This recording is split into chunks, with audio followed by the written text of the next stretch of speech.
Hey everyone, and welcome. Today, we are going to take a sledgehammer to an idea we all think we get: owning property.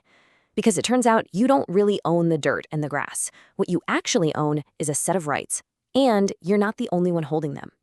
So let me just ask you this straight up. When you buy a house, is it yours? I mean, 100% yours, no strings attached, for all time.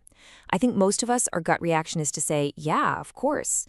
But the real answer is, well, it's a lot more complicated than that. And to really get why, we have to jump in a time machine for a second. See, the way you own your home today is a direct fallout from this huge shift in power that happened centuries and centuries ago. It really all boils down to two competing ideas.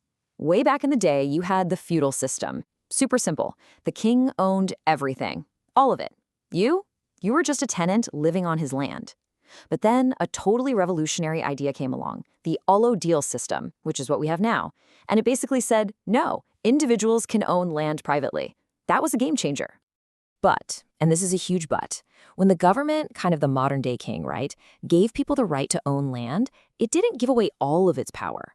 It held on to four, let's call them super rights, for itself. And these rights apply to every single square inch of property in the country. No exceptions. So how on earth do you remember these four crazy powerful government rights? Easy, with a simple little name, Pete.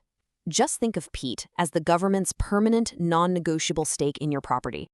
So what does Pete stand for? Police power, eminent domain, taxation, and escheat. These four things create this ultimate layer of control that sits on top of anyone's individual ownership. Let's break them down one by one.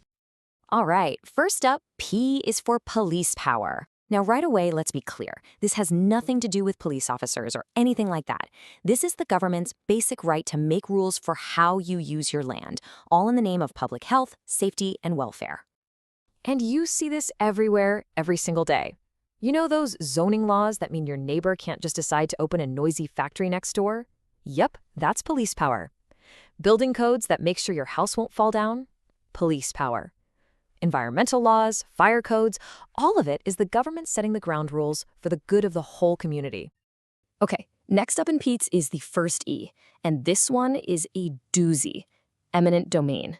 This is the government's right to physically take your private property for public use, even if you absolutely do not want to sell it. Now, the process of taking that land has a special name, condemnation, and it's not about the building being run down, it's the legal action. So if the government decides it needs your land for, say, a new highway or a school, it can take it. But here's the critical part: they absolutely have to pay you fair market value for it. Next, we have T for taxation. We all know this one, right? It's the government's right to charge property taxes. But what makes this right so powerful is that if you don't pay, the government gets an automatic claim, a lien, on your property. And that lien jumps to the front of the line. It gets paid before your mortgage, before anyone else, if the property gets sold. So what does that look like in the real world? Well, the government figures out what your property's worth, that's the assessed value, and then it applies a tax rate. So if the rate is, say, $2.50 per hundred, that means for every $100,000 your home is worth, you owe $2,500 in taxes. And you better believe they're going to collect it. And that brings us to the last letter in Pete, the second E, which stands for escheat. This one sounds a little weird, but it's super interesting. Escheat kicks in if a property owner dies without a will and, crucially, without any legal heirs, nobody to inherit the property. And the logic behind it is actually pretty simple. The government does not want land to be unowned. It's a foundational principle. If property becomes abandoned with no owner, things can get messy. So to prevent that, the government just steps in and takes ownership itself. It makes sure every piece of land always has someone in charge.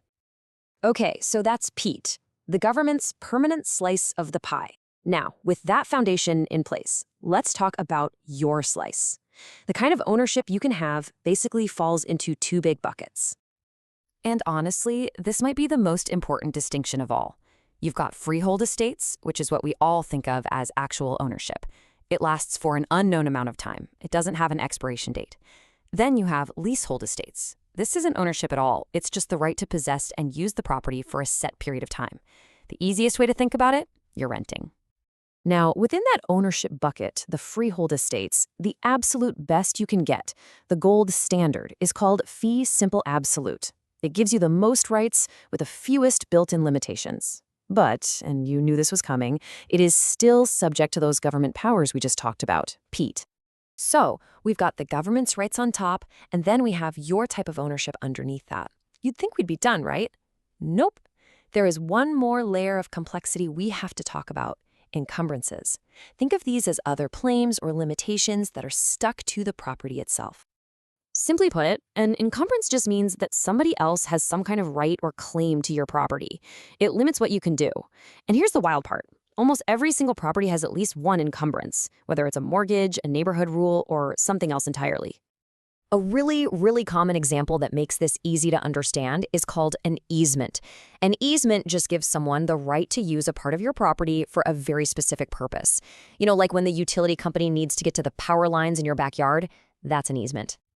So, in an easement situation, there are two parties. The property that gets the benefit of the easement is called the dominant estate. So think of a piece of land that's landlocked and needs to use your driveway to get to the main road. They're dominant. Your property, the one that's burdened by their use of your driveway, is called the servient estate. You are serving their need. So, wow.